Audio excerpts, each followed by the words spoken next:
ఇదిగోండ్రా మీకు ఇష్టమైన ములక్కాడ గుత్తొంకాయ.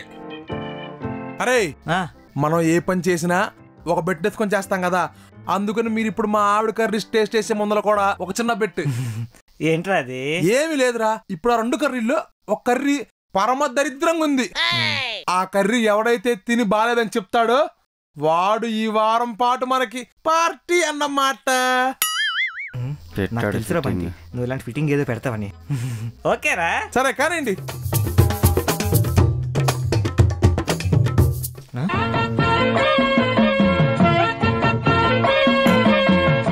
ఎలా ఉంది చిలమా? నీకు చాలా సూపర్. వీడు నిజంగా లక్కీ వీళ్ళ. చూసావా? థ్యాంక్స్ అన్యా, థ్యాంక్స్. మా అమ్మ చేతి వంట కూడా ఇలా లేదమ్మా. కన్నీళ్ళు ఎందుకు వస్తున్నాయా? ఉప్పు కారం బాగా ఎక్కువైంది.